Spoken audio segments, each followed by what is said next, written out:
Istoryang kahayupan. Bisaya Horror Stories.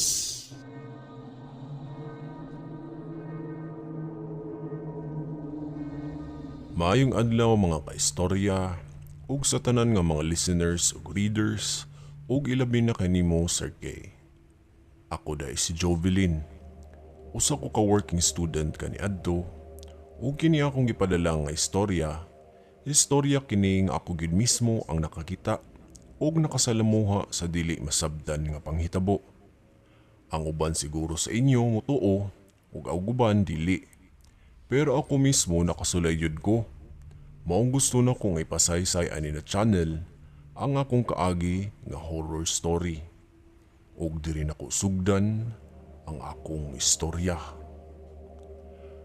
Bag-ong abot ko ato sa syudad kun asa ko mustay kay maupay pagtungtong nako ato sa college.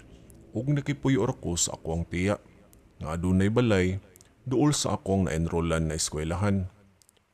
At first nabaguhan jud ko kay wa jud ko maanan sa lifestyle sa syudad.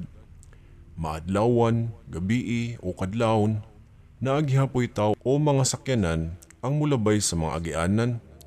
Hangtod sa naginahinay ra pud ko og adjust ug ni-adapt na sa kinabuhi diriya. Ug kadugayan, nasanay na lang gid ko sa inadlaw-adlaw nga kasikas sa dapit. Misulod na ko auto sa college kung asa ko nagsilbi isip usa ka working student. Maayo na lang gani kay nakapasar ko sa exam ug kursunado sa jud ko na maka-college kay pangandoy gid kini nako nga ang makahuman sa pag-eskwela. Bisan tuod sa amo ang kalisod, naningkamot jud ko para makalampos gihapon sa akong pagtungha. Milabay ko ato sa hallway sa among eskwelahan, dihang kalit lang nga naay mitawag sa ako Babae kadto, ug tan-aw nako sa iya usa siya sa mga admin o staff sa eskwelahan. Naka-uniforme kini ug naka-eyeglasses. Gatuo ko basin naay kini isugo sa ako kay naanad ba gyud ko basta nga naay staff sa school o mga college instructors na mosampit, muduol gyud dayon pud ko ana. Kay nanawag man, mao tumiduol ko sa maong babayi ug kalit lang nangutana siya sa ako kung ako ba daw kuno to ang nagpuyo sa ilahang ng Marsing. Marsing ang pangan sa ako ang tiya nga ako ang gisak-an. Pag-una, di ta ko katubagon ato, apan sa iyang mga storya, duda nako, taga didto ra gid siya dapit sa ilahang tiya, ug miingon gid siya nga silingan ra daw mi. Tuod wala pa man jud kaayo ko kahibalo sa mga silingan nilang tiya Marsing, duda pud ako, taga didto agid siya tungod sa mga ipang storya ni ini. Ug dayon, mi paila ang maong babae nga siya si Ate Sherlyn. Pila ka balay lang daw ang ilaha sa balay ni Tiya Marsing, maong kaila gyud kaayo siya ni Tiya. Og nakita na po daw ko ni Ate Sherlyn. Mao to mi paila pud ko ni Ate Sherlyn. At first, nagmam pa ko ato sa iyaha, pero maingon kini na di lang daw kuno siya patawag og ma'am. Instead, ate na lang daw. Usa di siya ka maestra sa eskwelahan namo. Respetado kaayo siya na maestra, kay i-greet gyud siya sa uban nga mga estudyante kung malabian kini. Nagkastorya mi ato ni Ate Sherlyn, ug medyo taas-taas pud to. Human sa among panagstorya, milakaw na dayon si Ate Sherlyn ug makikita na lang niya daw siya adto sa amo ang dapit.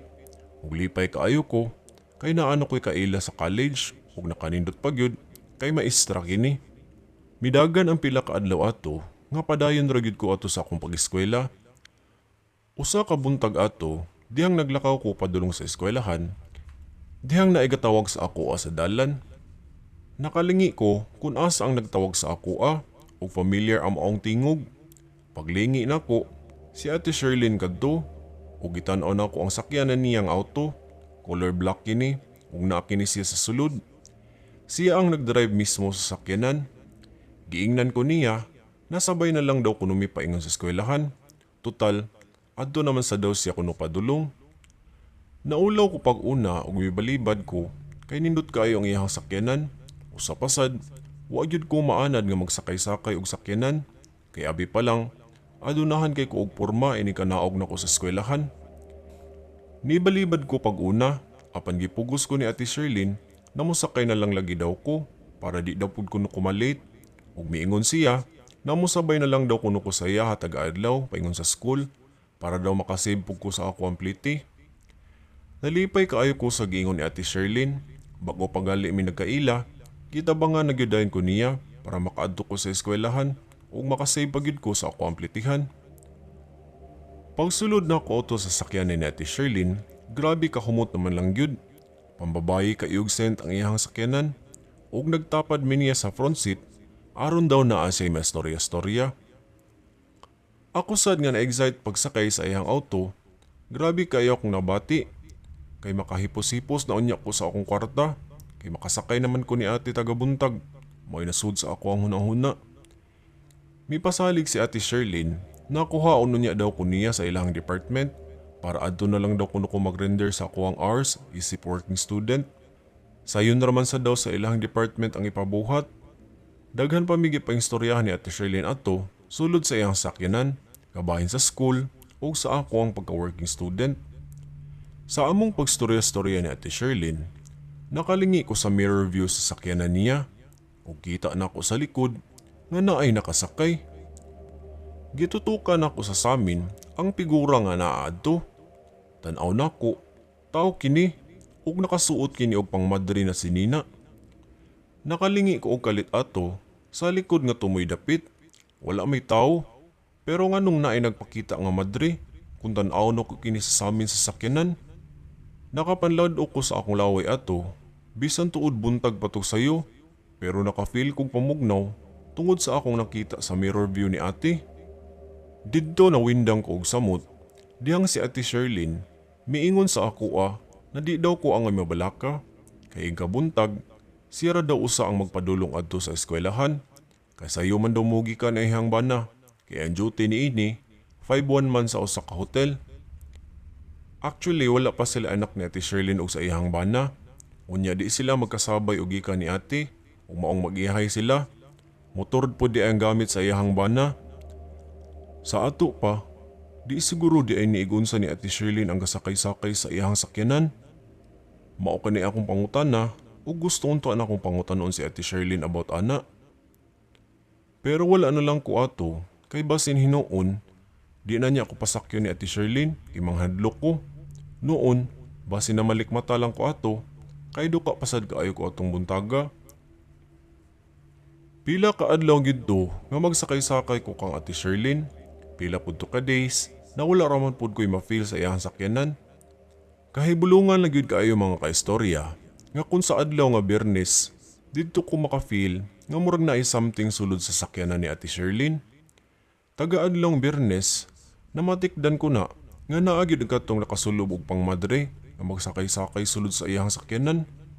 Makapanglimbot jud kaayo sa balahibo, pero gipugngan lang gid nako akong gibati. Kay lagi, di ko gusto na manghadlok kang Ate Sherlyn. One time pa uli na mi ato sa amua o gipasabay ko ni Ate Sherlyn og sakay. Biyernes sa pud kadto, ug kita kaayo nako sa likod nga bahin sa sakyanan. Nakakita na sad ko atong madre, dihang gatan-aw na sad ko sa may samin. Lain jud kaayo akong pamati ato. Namugnaw ko ug si Ate Sherlyn nakabantay ato sa ako nga mura daw ko wala mahimutang. Kinsa may di mahimutang anang pakitaan ug di masabtan, yan naa pa gyud sulod sa iyang sakyanan.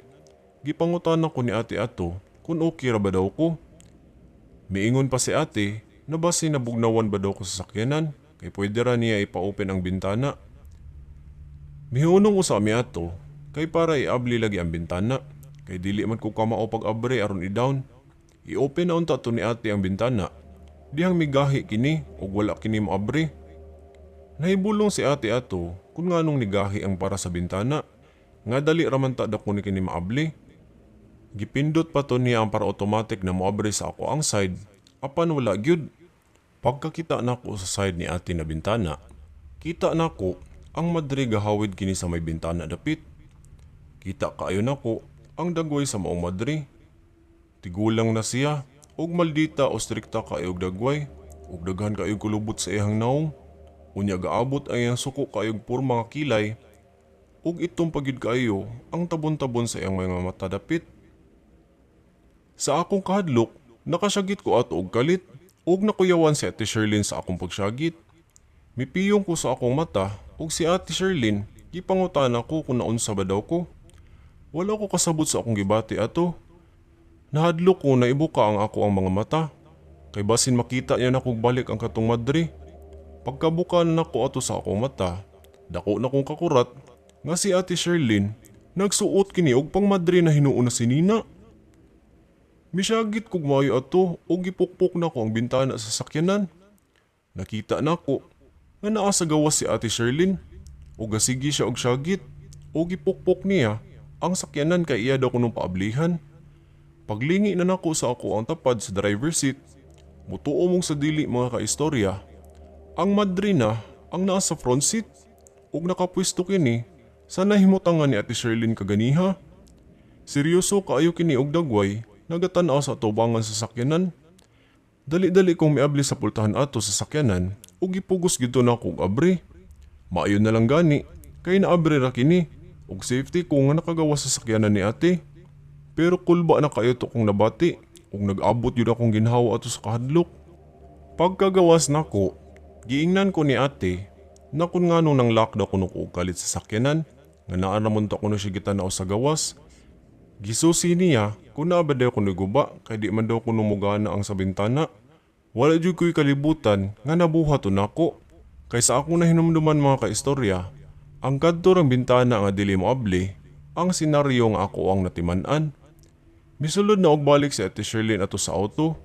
Og didto, wala mi magtingugay hangtod sa miabot na ko sa amua. Nagpasalamat gyapon ko kang ate, apan wala na siya mo imik pabalik diri kanako. Duda nako, nasuko siguro si ate sa akong nabuhat. Pero wa gyud ko'y kalibutan ato kung naunsa ko ato kaganiha sa sakyanan. Hangtod sa akong paghigda, nagihapon sa akong unahuna ang nahitabo kaganiha sa sakyanan ni Ate Sherlyn. Nagampo na lang ko ato, naunta maokya rami ni ate. Basin suko kayo siya nga gilak na ko ang sakyanan niya, samtang anaa siya sa gawas. Nagduda pud ko, o gasigi gihapon og balik-balik sa akong nahuna, ang kadtong madre nga anaa sa sakyan ng kaganiha. Pagkasunod adlaw ni ana, galakaw na ko ato na lang, misayo na lang ko ato para di ko maabtan ni Ate Sherlyn nga maglakaw. Pila ka adlaw pud to, ngayon ato ang akong gibuhat. Hangtod sa magkita mi ni Ate Sherlyn sa eskwelahan ug igo ra siya motanaw sa kuha, apan dili na siya motingog. Pila ka days, weeks, naingon ato mi ni ate, pero naay adlaw ato nga naglakaw ko pa uli ug naay gabusina sa kuha na sakyanan na pud. Auto na sad kini ug gidown kini ang bintana sa sakyanan. Naay misampit sa akong pangalan ug pamilyar na pud ang tingog. Pagtan-aw nako, si Ate Sherlyn na sad kadto. Gitawag ko niya pero duha-duha na kog duol kay basin kasabaan ko niya. Gikaway ko niya napaduolon ug nahibulong lang ko nga bag-o na sad ang iyang gidriban. As in bag-o gid kaayo ang iyang napalit nga sakyanan. Didto, miingon siya napasakyon ko niya ug misulod pud dayon ko kay naay gasunod nga laing sakyanan pud. Didto, nagkastorya mi ni ate ug gipastorya niya tanan sa ako ang nahitabo atong last time. Nagasakay ko sa katong lahi niyang sakyanan. Gusto daw ni ate, mahibawan ang ako ang side. Ug didto, gistorya na ko tanan. Tanan-tanan, gistorya na ko. Kabahin atong taga-Bernes na ako'y makita na pang madre ang gisuot. Kabahin pud sa paglast, gistorya na ko na ang madre gid mismo ang nakatapad pa nako sa pagdrive. Nashock si Ate Sherlyn sa ako ang gipang-ingon o gipadescribe niya sa ako ang madre. Og didto, nistorya si ate sa ako nga ang kadtong sakyanan niya nga drivean pag niagi, napalit daw kini nila nga ang tag-iya usa daw kuno ka madre kani adto. Gibaligya daw kini sa mga kabanay sa maong madre, kay lagi wala na daw kini magamit.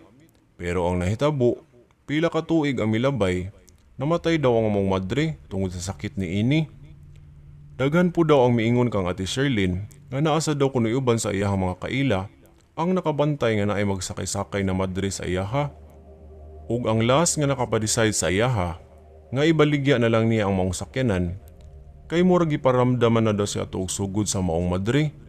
Duda nako, ang madre wala tingali kahibalo nga bag-on ang tag-iya sa maong sakyanan. Maong magpakita ang maong madre kada gamit ni Ate Sherlyn sa maong sakyanan. Didto, Nagka-okay namin ni Ate Sherlyn ug mipasalig siya na wala na mo gambala daw kuno kay bag-o na gid as in bag-o ang nasakyanan nga iyang napalit karon. Pasalamat pud kaayo ko ni ate nga nagka-okay ra gud mi niya og balik.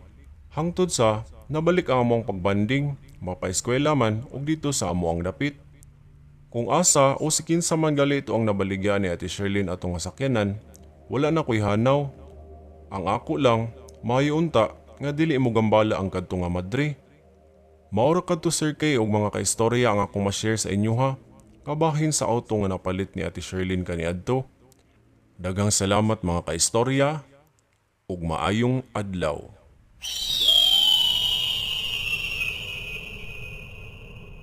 Mga kaistorya, good day, ug ako di ay si Sir K. Ug ako ang narrator likod sa istoryang kahadlukan, Bisaya Horror Stories. Nagustuhan ba ninyo ang atong storya karon? Comment down below. Ayaw kalimot sa pag-like, share, ug subscribe sa maong video. Maura to mga kaistorya, ug daghang salamat.